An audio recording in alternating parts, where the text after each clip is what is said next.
Welcome to today's NAIFA webinar on the SEC's Regulation Best Interest, where we will take a look at the SEC's new Regulation BI and other new rules and help you navigate what these rules mean for your practice. This is Maggie Bonao, Grassroots Program Manager. Here to talk to you today are members of NAIFA's Government Relations team, Counsel and Vice President of Government Relations, Gary Sanders, and Assistant Vice President of Federal Relations, Judy Karsrud. Gary manages and coordinates NAIFA's state legislative and regulatory efforts in all 50 states and represents NAIFA's interests on federal securities regulatory matters. Judy's advocacy issue areas include tax and ERISA issues relative to insurance products and retirement savings plans. Also with us today are NAIFA outside counsel Kate Jensen and Scott Cinder from Steptoe & Johnson. Throughout the presentation, please feel free to type questions into the box on the bottom of your screen. Questions will be answered at the conclusion of the webinar. This webinar will be recorded and available on NAIFA's website. So let's begin, and I'll turn it over to Gary. Thanks, Maggie. Let me give a little bit of a sort of quick background to show how we got to Reg BI. This whole process goes back about 10 years to the Dodd-Frank law from 2010, which was a broad, very wide-ranging financial services bill. But one of the things it did talk about was the SEC and what the SEC could and should do with respect to a standard of conduct rule. Now, the Dodd-Frank law did not require the SEC to adopt a standard of conduct rule, but it did say that if the SEC did so, the rule had to meet certain requirements. So the SEC contemplated, considered, thought about things for about 10 years, literally, requested comments on numerous occasions. NAIFA submitted comments almost every single time. And finally, in June of this year, the SEC adopted Reg BI and some related rules. Now, since you can never go wrong quoting philosopher and Hall of Fame catcher Yogi Berra, remember that it ain't over till it's over, which in this case means that lawsuits have already been filed challenging Reg BI, one of them by 7 state attorneys general. The main thrust of these suits is that Reg BI's best interest standard does not meet the requirements of the Dodd-Frank Act.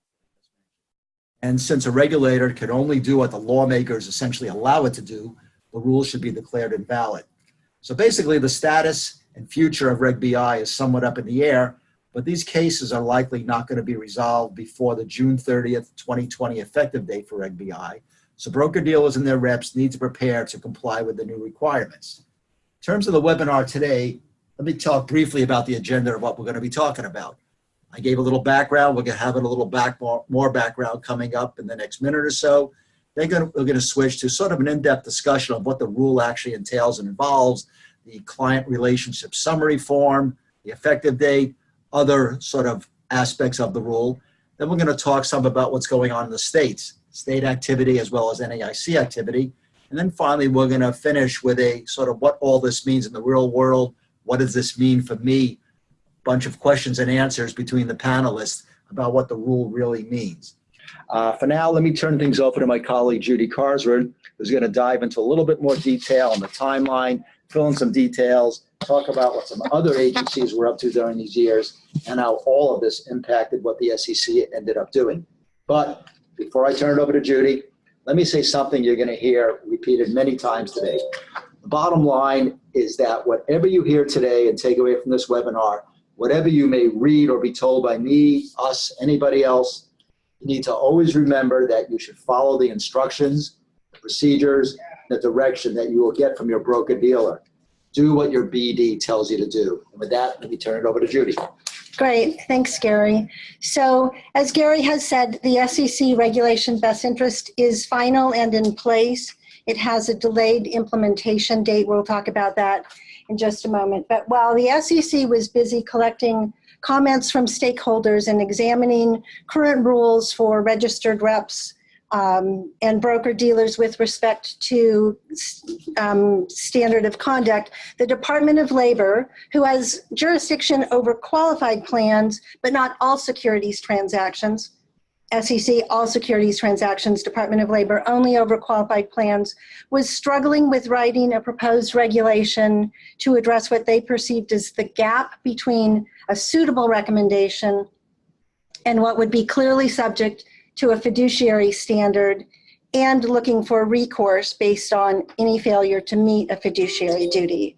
The Department of Labor's first proposal was released and subsequently withdrawn. Their second reproposal, try number 2, created havoc. Failure to work with the SEC and or stakeholders resulted in such a poorly written proposed regulation that Congress tried to defund the department's ability to promulgate the rule. Congress tried to pass legislation that would do what the DOL's proposal purported to do. NAFA weighed in with this Steptoe Council in conjunction with the rest of the NAFA staff, with many DOL rule writers, and in hearings at the Department of Labor and in congressional committees, pointing out all of the problems with the Department of Labor's proposed regulation. Eventually, the department issued a final rule. It did reflect many of NAFA's suggested improvements, but it was still unworkable in that it limited access to education and advice. It restricted choices on how consumers would engage professionals. It blurred the lines between education and recommendations, and because of a new exemption called the Best Interest Contract Exemption, or the BIC, it is now infamously known, opened the door to private rights of action, class action, and either further limitation to consumers' abilities to get personalized advice. As you all know, NAFA joined others in a lawsuit, and ultimately the courts vacated that rule in its entirety. For another day and another time, we will talk about what the Department of Labor may need to do to make the SEC rule work within existing ERISA requirements. That is another day. I will tell you that the department, Kate is laughing, that the Department of Labor is promising to align whatever they do in the next few months with regulation best interest. And so we're waiting to see on that. So enter the SEC. The Department of Labor rules is vacated. The SEC now has a pretty good roadmap of what not to do. Already they had agency expertise for writing a regulation requiring regulation and enforcement of securities, including those involved in qualified plans.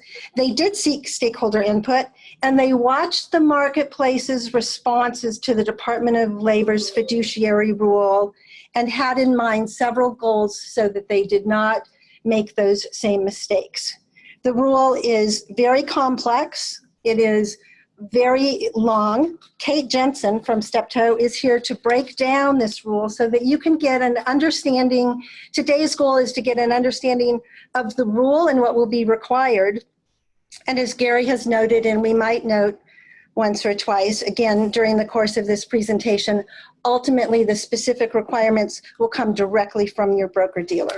So with that, I turn it over to Kate. Great, thank you, Gary and Judy. Great to be here today.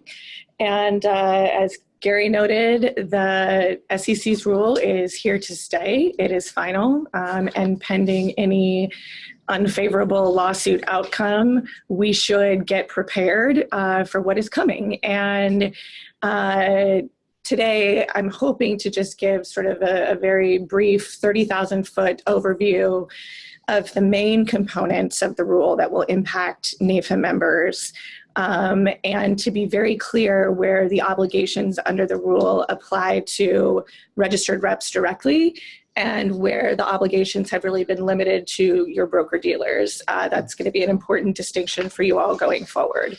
So at a very high level, there are 4 core elements or buckets inside this SEC rule. The first one, the primary one, the one where most of your interest likely resides, is with the regulation best interest. This is the new standard of conduct regulation. Accompanying regulation best interest is a new Form CRS, which is a client relationship summary. And then 2 other elements that we're not going to spend as much time on here today. These are interpretations largely of current law. One interpreting the current solely incidental exemption for broker-dealers under the Advisors Act. And the second one is actually for investment advisors. And what it attempts to do is to consolidate the federal interpretation of what the fiduciary duty for investment advisors is. So that one's kind of beyond the scope of today's discussion, so that we're going to leave that one there. Compliance dates, again, coming up June 30th, 2020 for Reg BI and the new Form CRS. And those interpretations that I mentioned, those were effective immediately upon publication. So going into Reg BI, I think it's important, given the history that Judy laid out for us, to talk about what this doesn't do, right? There was a lot of sort of panic, frankly, when the DOL came out with what was perceived to be a completely unworkable rule. So from that perspective, you know, we have some positive things on the table before us now. So this is not a fiduciary standard. Reg BI is not intended to raise the conduct of standard for broker-dealers and registered reps to the fiduciary standard of investment advisors. And there's no requirement that advice be conflict-free. So recognizing that broker-dealers and registered reps get paid for the products that they sell, you can still receive variable compensation for those sales. And the SEC specifically, I mean, they say over and over again in the preamble to this rule that they really want to maintain that optionality in the marketplace for investors. You don't have to recommend the cheapest option to the client or the option that pays you the least for the sale. There's no new private cause of action, so no contract, no class action right created there. And an important point here that Judy raised, it preserves investment education and general information about investments and your ability to deliver that to clients before you're sitting down with them and asking them to sign a document or buy a specific product. So that was extremely important to NAFA members, and that was something we emphasized a lot in our comment letters to both DOL and the SEC. So that's a great win for us and for the industry.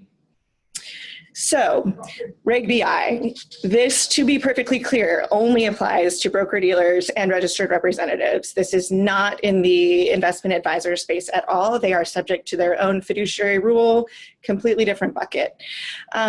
This is designed by the SEC to be an enhancement of the suitability standard. So it is meant to be a stricter standard than suitability. And you'll see as we kind of go through this presentation where they've added in some elements here, such as additional, more consumer-friendly disclosures, conflict of interest, mitigation measures, these types of things. Best interest is not defined. So they determined that there is no laundry list in the universe or checklist of items that you could possibly go through for every single client and come up with capital T, capital B, the best option for a particular individual. So they left this they left this principles-based and behavior-based, which is what we were looking for. So to act in your client's best interest means that you have satisfied the obligations under the regulation. Those obligations are the disclosure obligations, the care obligation to act in your client's best interest, and then on the BD side, they have conflict of interest and compliance obligations.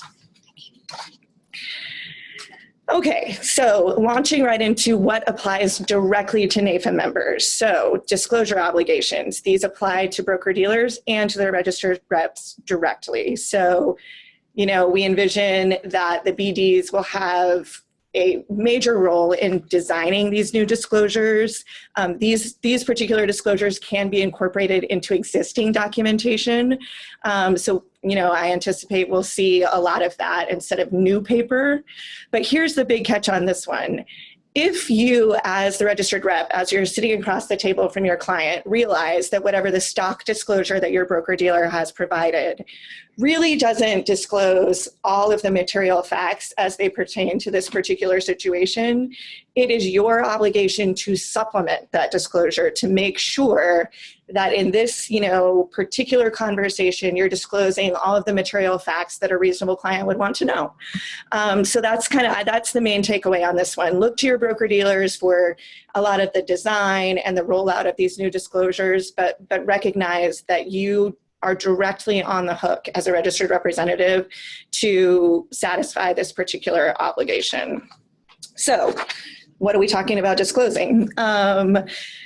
You have to tell your clients a lot, frankly, which is, this is a heavy disclosure based regime, and which I think makes sense given the way that the SEC has structured their rule.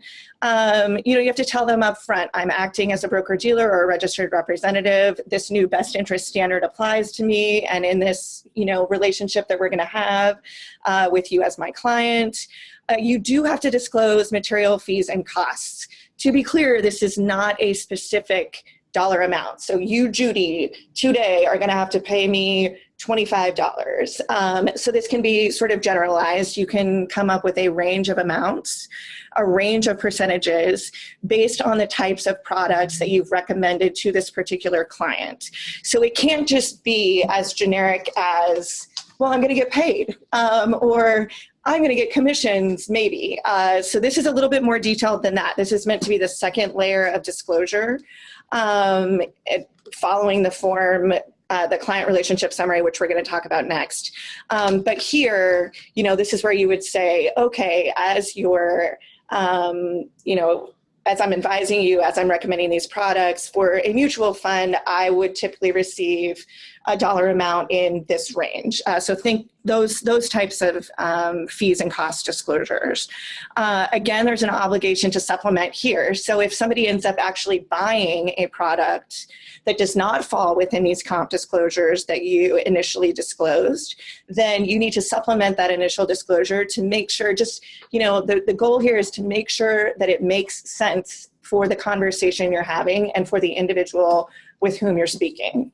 And you got to disclose your material conflicts of interest. So we put some of the common examples on the slide here.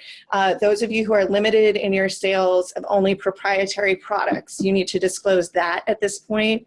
Rollovers, which are definitely covered by Reg BI. So when you're recommending a rollover from an IRA to a different kind of account, those are definitely covered and they need to be disclosed up front. And then again, if you're going to be compensated based on what you're selling, you don't have to get into dollar amounts, but you do need to let your folks know, your clients know. And here's a big one for NAIFA members. This is where the titling restriction ended up. Although, to be clear, this titling restriction in the final rule is much improved, I think, from NAIFA's perspective compared to where the SEC started. So broker-dealers and registered reps who are not also licensed as investment advisors may not use advisor in their name or title. So to be clear, you can use the word advisor as a general descriptor in your marketing materials. So I've been advising on these products for 40 years. That's fine. That works because you're not using that in your name or title. Also, I know a lot of you guys have the NAIFA name and logo on your business card, which is great. NAIFA obviously has advisor in its name. You can use that. That's fine. That's not your name or title. So that's where we ended up on that. We know that this is going to take some adjustment in the marketplace. We certainly don't mean to diminish the impact of this one, but I think that it did work out better than sort of the very broad sweeping prohibition that was in the SEC's proposed rule. Okay, the care obligation. So what this boils down to is you must exercise reasonable diligence, care, and skill to have a reasonable basis to believe that the recommendation is in your client's best interest. And this comes with the things that y'all are already familiar with under the suitability regime. So you have to believe that it's in the best interest of some investors.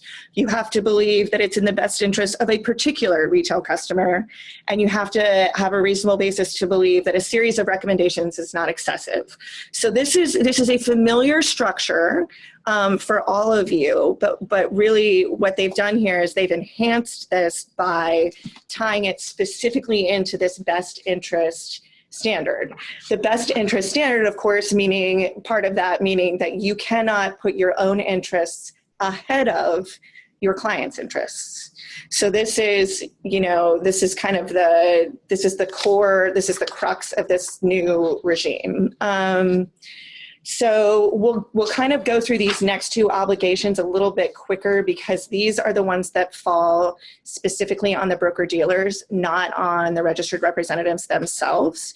So conflict of interest obligation, again, this is a disclosure-based regime as the SEC has designed it. You'll see here that we've underlined, you've got to disclose or eliminate, identify and mitigate, identify and disclose, blah, blah, blah. So they've really clearly bucketed these things out. Disclosure is going to be the first step for a lot of these. When it comes to compensation incentives that might entice a registered representative to put his or her own interests ahead of his or her client's interests, that's where the mitigation measures come in. And we'll talk a little bit, we'll give some examples, concrete examples on the next slide. Notable for NAFA members though, you have to eliminate at this point sales contests, quotas, bonuses, non-cash compensation based on sales of particular products within a certain time frame. So no more annual contests for, quotas, trips, these types of things. So that's going to be a change that you'll see coming from your broker-dealers for sure. Conflict mitigation, right? This sounds like terminology that lawyers throw around, which is fair because we do. But what does that actually mean, right? So it means that your broker-dealers are going to have to make some adjustments, most likely to the way in which you are compensated. And the examples that I pulled out from the preamble to the rule include the ones on this slide. So think about taking away the financial incentives to recommend one similar product over another and instead say, okay, well, this product is far more complex. This takes a lot more time to study, to discuss with the client. The recommendation is a little bit more involved. That type of differentiation is what they consider a neutral factor. So they're encouraging the BDs to sort of migrate in that direction. They also have encouraged the BDs to put in some new supervisory mechanisms so that if you hit a trigger, say, so you're in a rollover situation or you're recommending a very high cost type product, then the BDs might go in and just take a double look at that to make sure that it comports with their understanding of this best interest standard. All right, so Maggie, we can move to the next slide. This one, just to round out these four obligations, this obligation is clearly on the broker-dealers. Essentially, they need to come up with some kind of overall compliance program to make sure that their sort of army of representatives are satisfying the new regulations. So this is on the BDs. This is going to be internal policies and procedures. So something you might see here coming out of this obligation is something Judy and Gary and I have talked about a lot. And that is they might want to see more documentation from you, why you made a particular recommendation, what factors went into it, so on and so forth. Something like that could be seen in this type of compliance program. But again, wait and see what those broker-dealers tell you. All right. On to Form CRS. So this is meant to be the very top layer of a layered disclosure regime. So this is the very, very, very basic information. When they proposed the Form CRS, they wanted 4 pages. Everybody went in and said, nobody's going to read a single additional paragraph. Everybody is drowning in paper already. So they did cut it back a little bit, 2 pages for non-dual registereds. And this is where you give a general description of the capacity in which you are acting. For us, that's broker-dealer registered representative primarily. The types of fees and costs. So this is when you can say, generally, I get compensated by receiving commissions. That is fine at this level of disclosure. You have to say that you have to work in the client's best interest, and you have to disclose legal or disciplinary actions against the firm. So this is a brand new standalone document. But they have encouraged this one applies, I should have said this from the outset, this one does apply to both investment advisors and broker-dealers and their representatives. So this is a new thing for everyone, but they've encouraged you to use graphs and charts and make this really consumer-friendly, readable, digestible by normal human clients, which is great. So The next one, we don't have to spend much time on at all. This is really, as I said at the outset, a restatement of current law and how the SEC will, going forward, interpret these solely incidental exemption for broker-dealers from the 40 Act. So these are the type of advice activities that you can engage in, so non-sales activities, and not be considered an investment advisor regulated under the investment advisors statute and regulations. So the great news is here, as long as you're still giving advice that is tied to, connected with your sales activity, then you're okay. Your primary business purpose cannot be to deliver the advice without the sales activity. That does clearly make you an investment advisor. And your advice does not have to be trivial, incidental, or infrequent. You can give all of the advice that you want, as long, again, as that connection is maintained between the advice and your actual sales activity. So overall, I think there's no surprise here. This is consistent with how the SEC has interpreted this exemption all along, but good to sort of see it consolidated, put in one place where we can all, see it a little bit more clearly. So that was a lot that I just threw at you. As Judy mentioned, this thing is like 1,200 pages long, and we managed to just get it down to 10 slides. So, there may be a few questions. So I should throw in right here, Kate, too, that there are a lot of resources that are available and will continue to be available on the NAIFA website at naifa.org. We have resources including this webinar recording and the slide deck, the summary memo from Steptoe that is about 36 pages that breaks the rule down, but certainly in more detail than we've been able to do here. There will be frequently asked questions, Gov updates. As we get more information, we will continue to add that to the NAIFA website, the rule and those documents and the SEC's press release and so forth, also available on the website. So while it is a lot to take in, there are a lot of resources available to NAIFA members at naifa.org. Great. And now I think we're turning it over to Gary to discuss what is going on at the state level. Thanks, Kate. Before I do, though, let me mention, I think first Judy and Kate gave some great background, and I think this has been a long, complicated road, to say the least, but I really think that filling in a lot of the details like Kate and Judy just did helps all of us to understand how we sort of ended up where we are. As Kate just said, this is a long, long rule.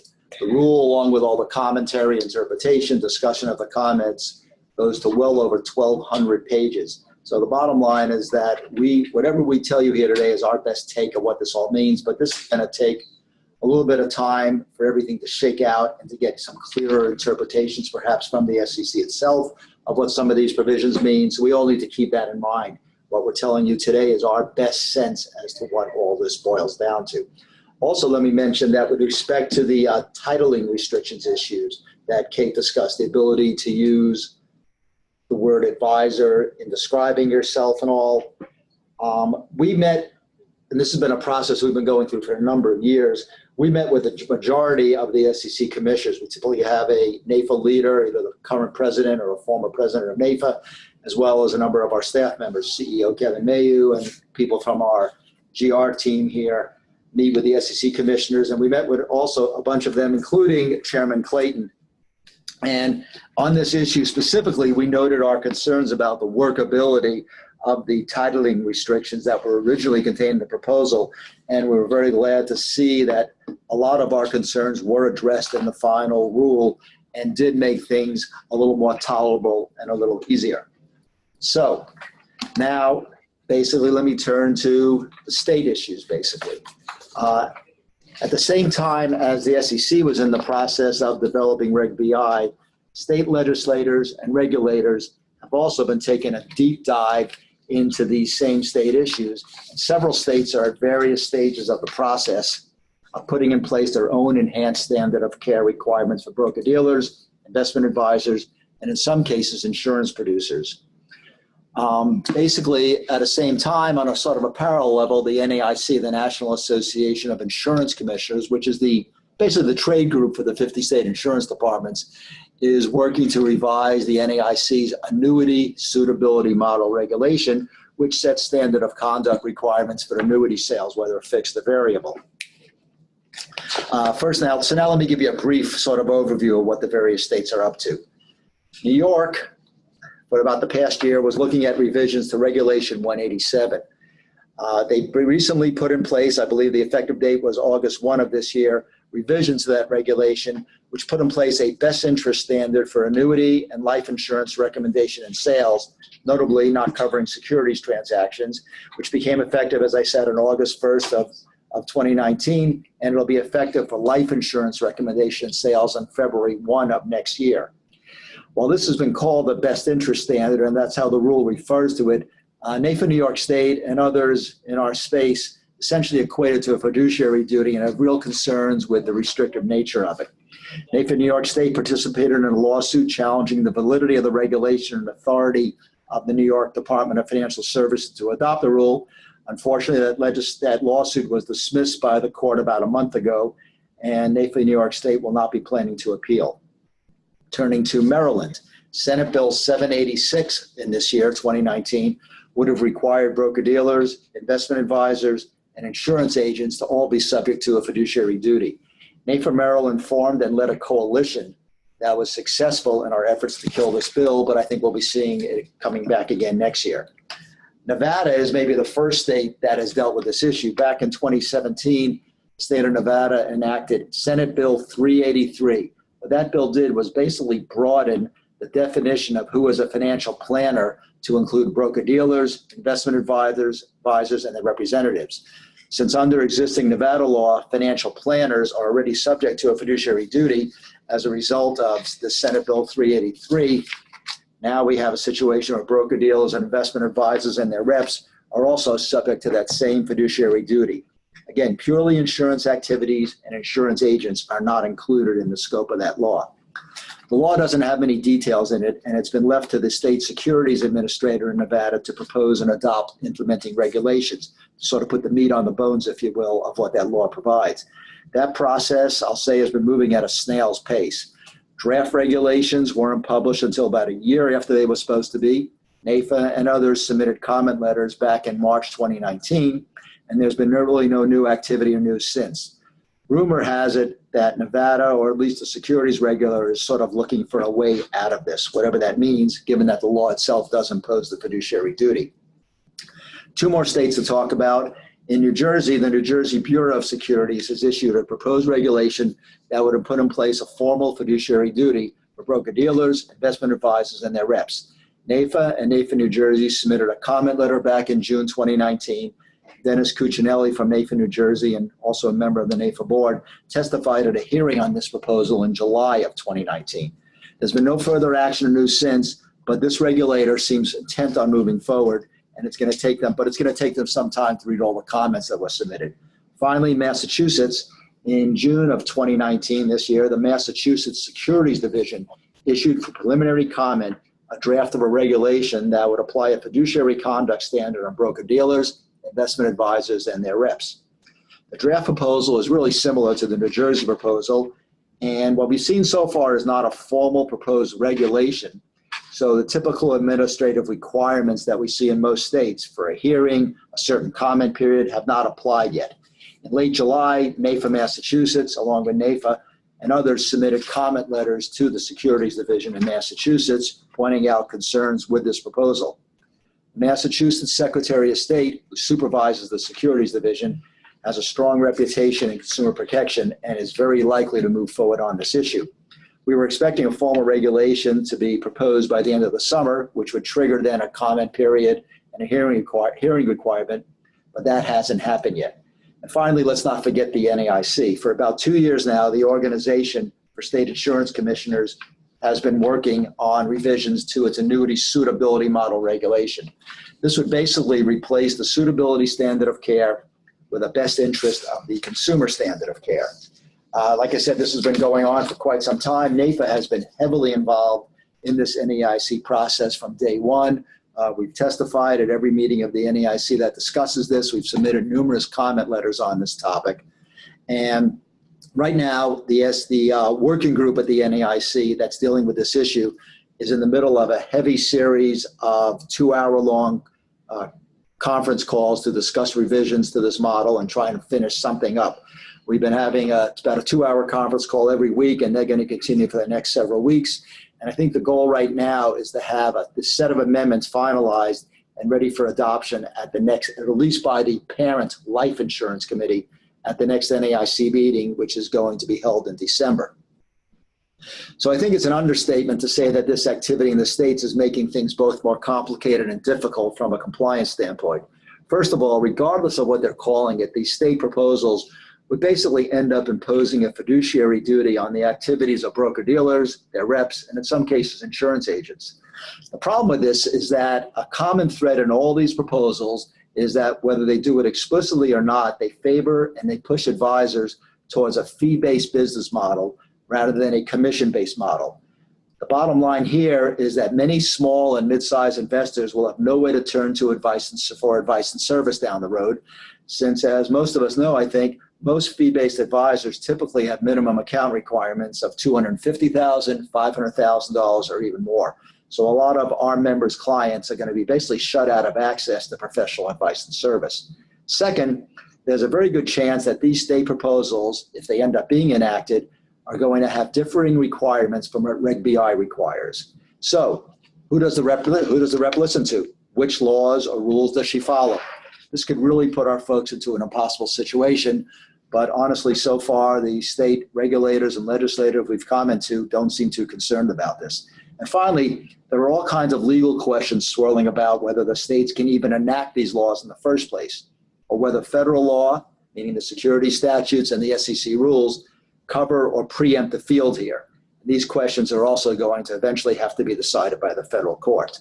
So now, what does all of this mean, we've said, here in the real world for our members who go out every day and meet and work with their clients? How does Reg BI impact them? We're going to spend a little bit of time now trying to answer some of these questions and do it again in the form of basically a Q&A. These are questions that we've developed. These are questions that we've already been asked by some of our members. So we're going to try to walk through all these and give you a better sense of what this means for you. But as I've said before, and we're going to keep repeating, please remember what I said way back at the beginning here. You need to always follow the instructions, the procedures, and the direction that you're going to get from your broker-dealer. Again, do what your BD tells you to do.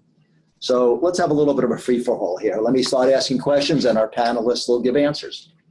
First, starting at the beginning, I only have an insurance producer's license, no securities licenses, and I don't sell any securities. I only sell insurance policies and fixed or indexed annuities. So the question is, does Reg BI affect me? In what way? Do I have to provide clients with this new form CRS? No. So Reg BI applies only to those who are licensed by the SEC to sell securities products. If you are not licensed by the SEC, lucky you, you don't have to worry about any of this. Okay. So as an add-on to that, though, there are a lot of folks, including some who are on the webinar, who are distressed. And one of their questions is, Gary, will the NAIC's efforts address the fact that someone recommending an indexed annuity is not subject to the disclosure requirements, the standards, and the obligations that someone selling a variable annuity, for instance, would be? That this is almost unfair in the marketplace, and is the NAIC's work addressing indexed annuities as well? Bottom line here is that the NAIC work and the NAIC model addresses all annuities, variable, fixed, as well as indexed. And again, the bottom line is what the NAIC is working on does not set different standards for different types of annuities. Everybody who recommends or sells an annuity has to meet the same requirements under the NAIC model. Now, the NAIC model also contains, and this is something they're still working on the details of, a safe harbor provision that basically will provide, we think, that if a broker-dealer firm and their reps are already following the requirements of Reg BI, for example, they will be deemed to have satisfied the requirements of the NAIC model.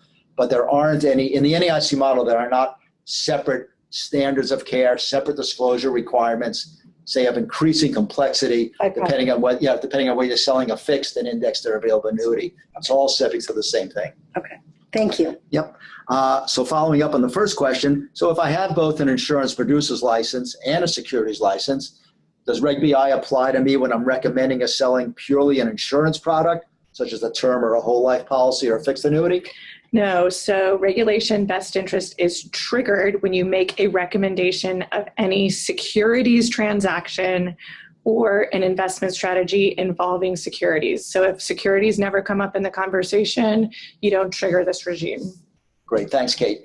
And let me also remind folks, just going off on a little bit of a tangent here, that if someone is only insurance licensed and they're talking with a client about recommending a fixed annuity to them, if the conversation starts veering into where do I get the money to buy this product, and the insurance producer starts talking about, well, you could sell some of these mutual funds you owe, for example, that's not allowed, not only on the Reg BI, but on the current federal law, as well as on most state insurance laws as well. You can't give advice about a security, even if it's only about how to fund a pure life product. You can't include in the discussion securities unless you're also securities licensed.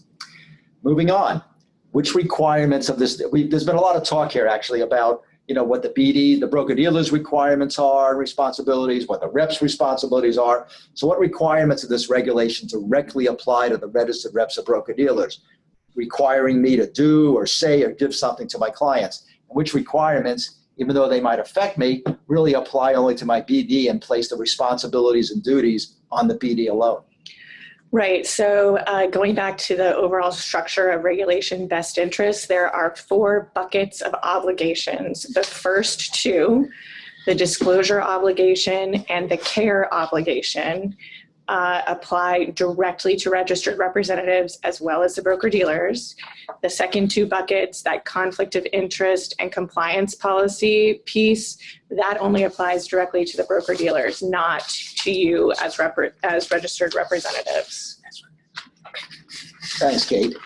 Okay, in addition to I have an insurance producer's license. I'm also a registered rep of a broker-dealer. Does Reg BI or any of these other rules Kate was talking about now require me to disclose to my clients how much I'm going to be compensated or paid for selling them stocks, mutual funds, variable annuities, other equities? So there are comp-related disclosures that we went through during the slide presentation. So Form CRS has very, very high level, general, generic, non-client, non-product specific compensation disclosures, broad categories like commissions, trailers, what have you. Then the compensation disclosure obligation within the regulation best interest gets a level deeper than that. And it says, you have to, at this point, get a little bit more specific. So if you're talking to somebody about mutual funds, likely here your broker-dealer is going to have you disclose, okay, my typical percentage range or my typical amount range to sell this kind of product is XYZ. So yes, you are going to have to make some additional disclosures here, but it does not have to be a specific dollar amount for the person who's sitting in front of you. Thanks, Kate. I think it was mentioned earlier, I think, in the conversation here that the term best interest is not defined. Best interest is obviously an important part of all this new regulatory regime. So other than going by the standard of I know it when I see it, how's it going to be measured whether I've acted in the best interest of my clients? So again, this is going to be based on you fulfilling the obligations under Regulation BI that apply to you. So in registered representatives cases, that's the disclosure obligation and the care obligation. To satisfy the best interest standard, you need to be in compliance with both of those obligations. For the BDs, they need to be in compliance with all 4 of the obligations to satisfy the best interest standard. Great, thanks. Okay, so I'm getting a better sense of what this rule requires of me, what it means in the bigger picture. But one question I have is, if I have to act in the best interest of my client, does that mean that I'm now allowed to only recommend to my clients the single best product for them? For example, if it's a fixed annuity, I'm required to recommend the best fixed annuity to the client. And if the answer to that is yes, how am I supposed to determine what is the single best fixed annuity? And who's going to decide whether I've made the right decision? How are they going to decide whether what I've recommended is the single best annuity? So the good news is you do not have to recommend the best capital T, capital B product to a given client. That said, whatever recommendation you do give has to be in the best interest of your client. So if you feel that among the suite of products you do offer, whether that's limited by proprietary product restrictions, limited based on your type of license and what you're allowed to sell, if you're looking at all the options in front of you, the one that you recommend to your client, you have to satisfy that care obligation and the disclosure obligation. And in terms of, a little bit of discussion came up in the preamble to Reg BI about, okay, well, there's a lot of products out there, a lot of products that I never sell because I only have relationships with one BD, or I only have access to certain products, right? And they basically said, you don't have to know about all the products that are out there. You have to know about the products that you sell. And it's okay for that to be not the entire universe of all securities products. But again, within what you do sell, if you're looking at it and you're like, honestly, client Judy, of the things I can sell you, nothing fits, nothing is in your best interest, then they would expect you not to actually make a recommendation in that instance. Yeah, and if I could tag on a little bit, in the question that Gary asked, it was about the single best fixed annuity. Well, of course, fixed annuities aren't subject to the rule at all. So trick question, Gary. To be clear again, this is only for securities products. Judy gets some bonus points. But some of the follow-up to Kate's answer is just common sense and best practices. You should be documenting how you're coming about the recommendations that you're making. You should be keeping good records, as should your staff, by the way, of the kinds of information that you're asking to get the client to say, these are my objectives, these are my goals, this is my situation.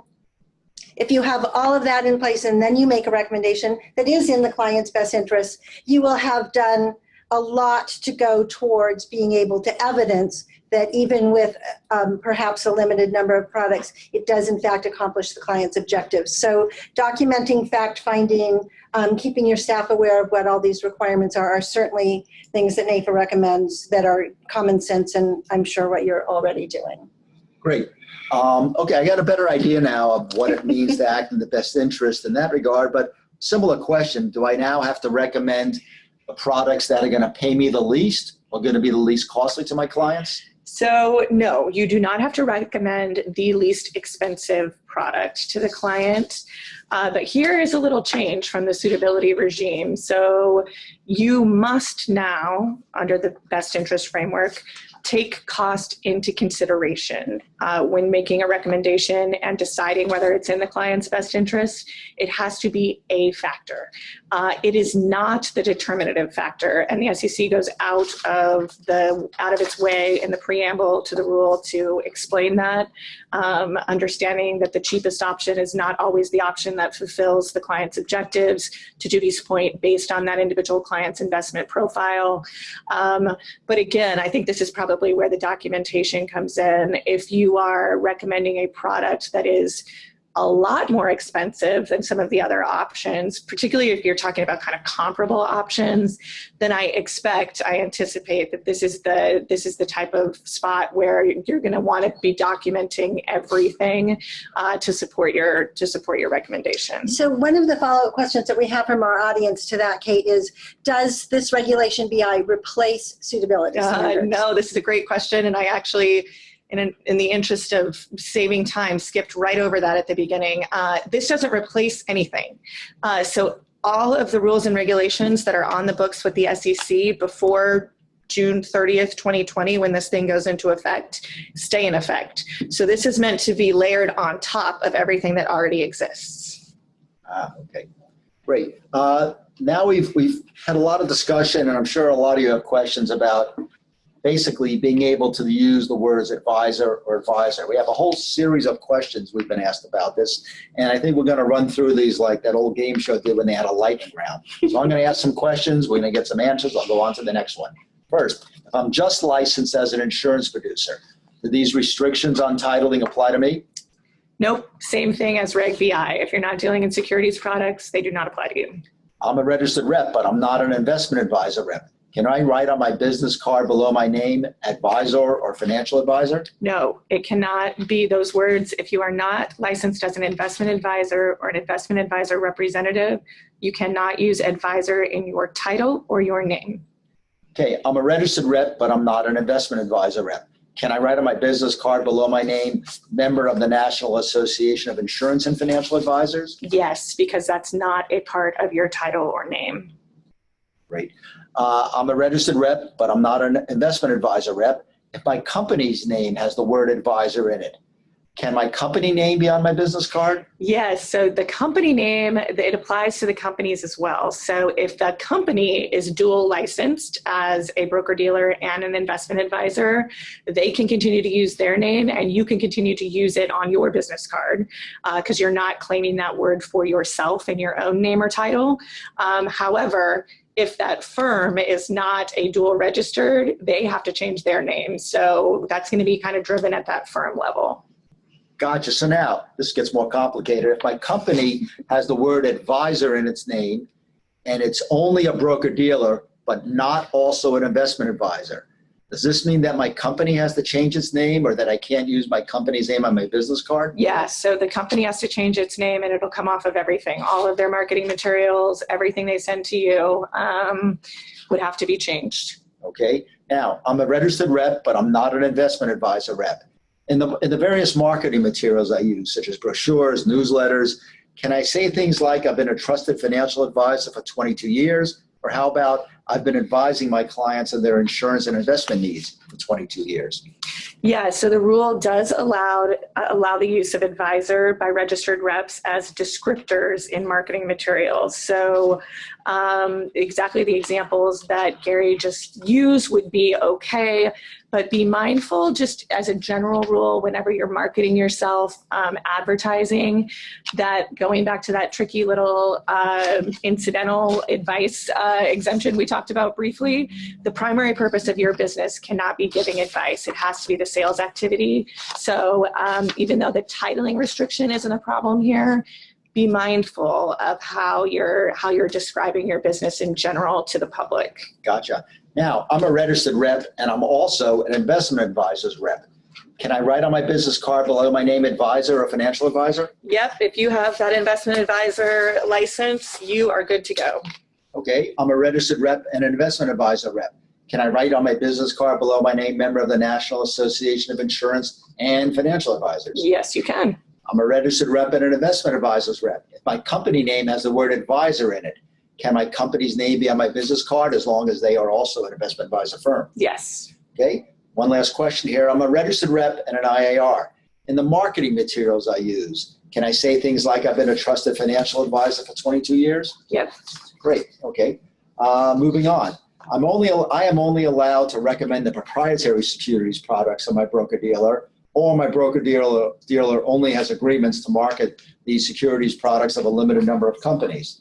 Do these new rules allow me to recommend these products? Again, am I acting in the best interest of my client if I can only recommend a specific basket of products?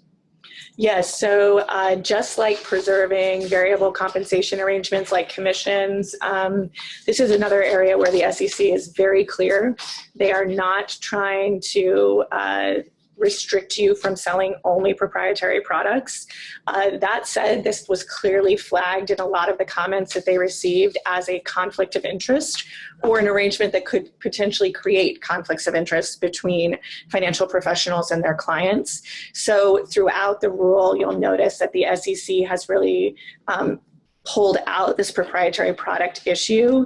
And anytime you have to describe the nature of your business, the nature of your services, material conflicts of interest, this is one of those things that you're going to have to talk about with your clients and put in these new disclosure materials. Gotcha.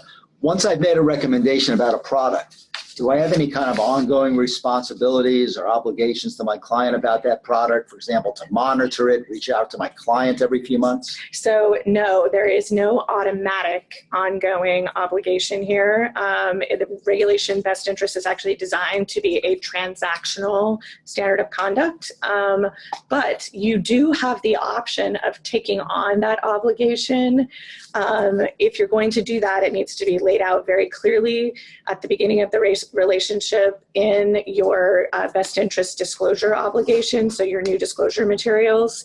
Again, though, if you're going to take on that ongoing monitoring activity and that obligation, I would just double check the new guidance on the solely incidental exemption, because they have a special discussion in there about when monitoring can actually kind of seep over into that investment advisor space. So if you're going to take on that obligation, I recommend doing your homework and making sure that you're not accidentally subjecting yourself to the Advisors Act. Yeah, and they can always refer to their own broker-dealers and compliance officers for guidance on that.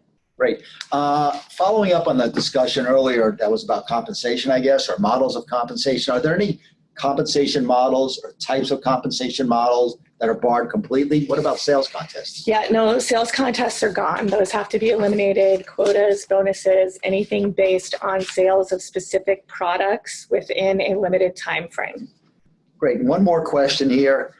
Does the new best interest standard require me to recommend the product that is the least expensive for my clients? No. So again, you have to take cost into account. That is a new feature that was not written into suitability, but is under regulation best interest.